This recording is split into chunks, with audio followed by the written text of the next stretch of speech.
Everyone wants to run more without getting injured, so if you stay tuned, I'm going to give you 10 top tips to run more and avoid injuries. Stick around.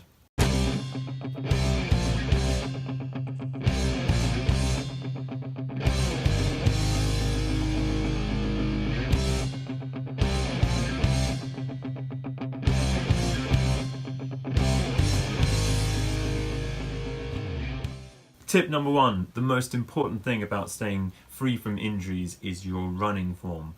Work loads on your running form, always, never let it get sloppy. I'm going to be posting a really thorough video all about how to run and the things that will help your form get better, but that's the most important thing. If you run in a bad way, that's going to lead to injuries. Tip number 2, this is also a massive one, I'm sure loads of people know this if you've been reading any magazines or anything. Get enough sleep and rest. That's when your body repairs, it's when your body gets stronger. If you're not getting enough rest and sleep and not recovering in between runs, then you're going to be risking injury. Top tip number 3 is going to be running on soft surfaces. This isn't something that you need to do all the time, but a lot of your runs should be on soft surfaces. All the elite runners that are running 100 miles a week or more, 80-90% of their runs are done on soft surfaces, or it's done on the track, which is not as hard as concrete. Some running on concrete is going to help because that pounding is going to encourage a lighter footstep because you can't get away with it as much. If you're running on concrete, it's going to promote a quicker cadence because it's uncomfortable to land and plod like you can with grass because it's softer, but you're still risking damage. So most of your running should be done on soft surfaces and grass on trails and things like that. There's also loads of other benefits to running on trails where you've got undulating terrain, it's going to be varied, you're going to be less at risk of repetitive strain injuries, which is mostly why runners get injured, because you're doing the same thing again and again and again. Trails are a little bit more varied than the road, you're going to be landing differently, you're going to be avoiding rocks and obstacles, changing how your feet land, going up and down, the terrain itself is going to change, and all that's going to make you more resilient as a runner. That's really, really important. Tip number 4 is running hills, doing hill repeats of various kinds, from longer ones like a minute and a half up a fairly steep hill to all-out hill sprints. It's basically the most direct form of strength training a runner can do. Runners of all kinds, marathon runners to 100-meter sprinters, they run hills because it encourages power, it's easier to run with good form, you're going to naturally land more up on your forefoot, and get all this strength throughout your entire body. You're resisting gravity and you're limiting the damage. It's all round win. Every runner should be doing hills all the time, unless it's like your first week of running. They are so important and they build resilience, build power, build good form. It's speed work in disguise, as some people call it. They're absolutely an amazing component of your training. If they're not there already, you should be running hills. Tip number 5, and you've probably heard this before, is doing core work and weight training. Both of those things do massive benefits to the body.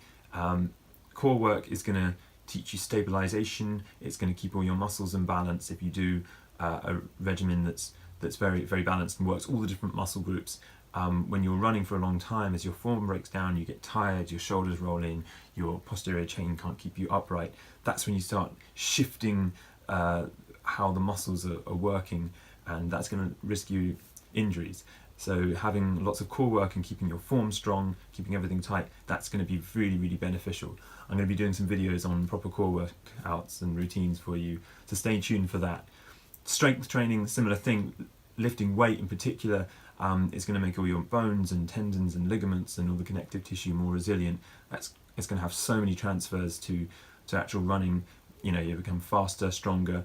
It's a really, really important thing and a massive part of injury prevention.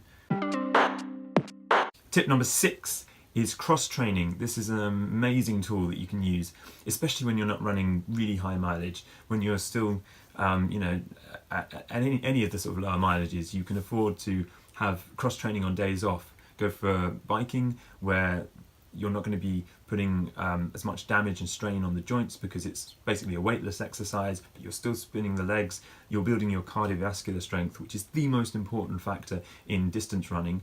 Any event from the 800 meter on upwards to the marathon on anything is so dependent on your aerobic system.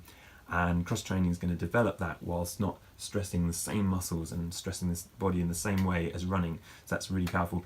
Swimming as well is amazing. I love swimming. It's like a really fun form of core workout. You know, all the core workout stuff is moving your hips and things like that. Swimming does all of that, opening up your ranges of motion, and it's all weightless because you're in the pool, as well as getting a great cardio benefit. You don't want to have too much of that in your training because it's going to detract from the running unless you're a triathlete and you need a balance of all three. But even just a bit, you know, once or twice cycling a week and a swimming session is going to be great for your injury prevention. And it's just going to move the muscles in a different way, help them recover faster for the next run. So that's going to be great for injury prevention. Number 7 is wearing the right shoes. This is a very specific thing to the person, you know. You've got to spend time learning what your feet like. Essentially, you want to be in very comfortable shoes and they don't feel like they're changing your gait in any drastic way.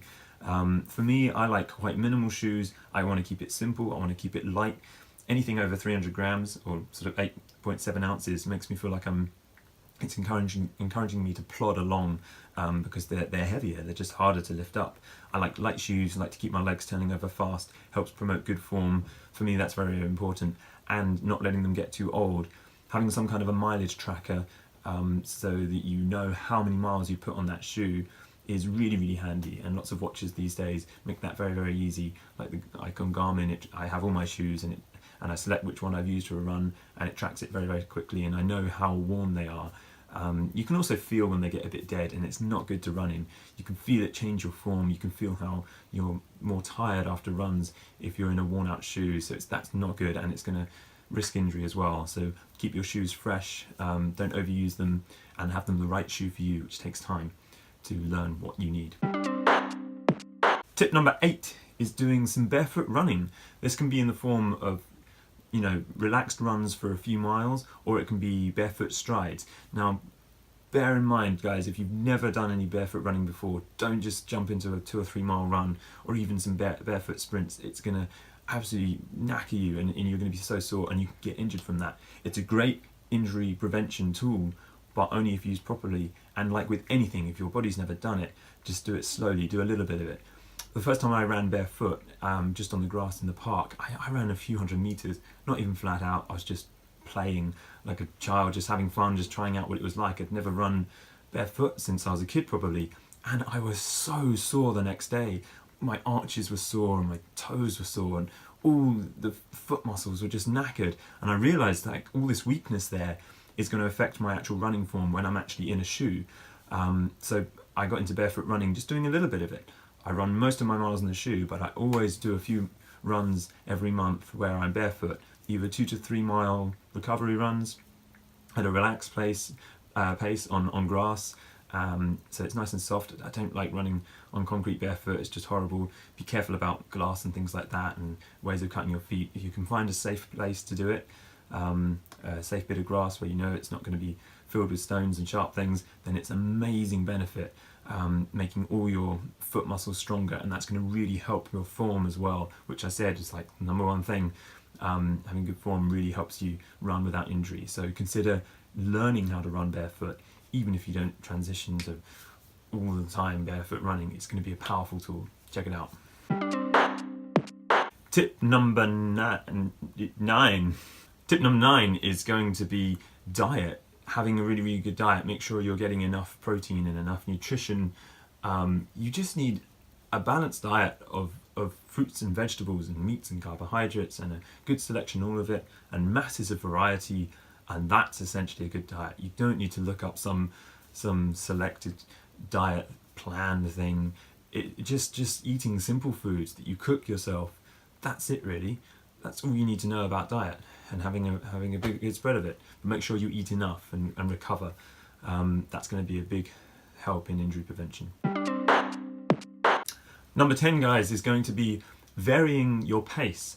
You want to run most of your mileage at a easy pace, something that feels comfortable, you're relaxed, you're just breathing through your nose, you're not getting your heart rate too high, but having a variety of paces in your training schedule, especially if you look over the month and you've trained at like 5k pace and 10k pace, marathon pace, easy pace, done some sprint work, done some like mile race pace, you've got this variety in there. It's going to make you a lot more resilient as a runner, especially if you mix up all the changes in terrain and things like that. Just variety. You're avoiding repetitive strain injuries because you're creating all this variety in your training program. That's going to be really helpful. Lastly, guys, the final tip is shoe rotation. That's a device that a lot of runners use, where you run in different shoes on different days, and it changes the way your foot strikes the ground, and changes what muscles are used. Even just a little bit, it really helps to stave off injuries. I have 5 or 6 pairs of shoes that I regularly rotate. I have my trail shoes. I have shoes that I use on the treadmill that are a little bit higher with the heel. I normally run in ultras. I've got 2 different pairs of ultras I use on the roads. Then I run in my Vibrams or barefoot. So there's variety in there. Every week it's changing up, and that's going to really help. So that's it, guys. I hope those tips really help you. I hope you stay injury-free out there so that you can run more and smash your goals and have a great time running and enjoy the sport more, because no one likes getting injuries. It's a horrible thing. It's the worst thing, and runners get injured all the time. There's ways to get around it, but you have to learn your body. You have to know what you're doing and apply all these different things. Run smart, train smart, and race really well, guys. And I hope you stay injury-free. Thanks so much for watching. Consider liking and subscribing or commenting below on any other videos that you'd like to see, and I'll have a go at posting them up. Thank you so much.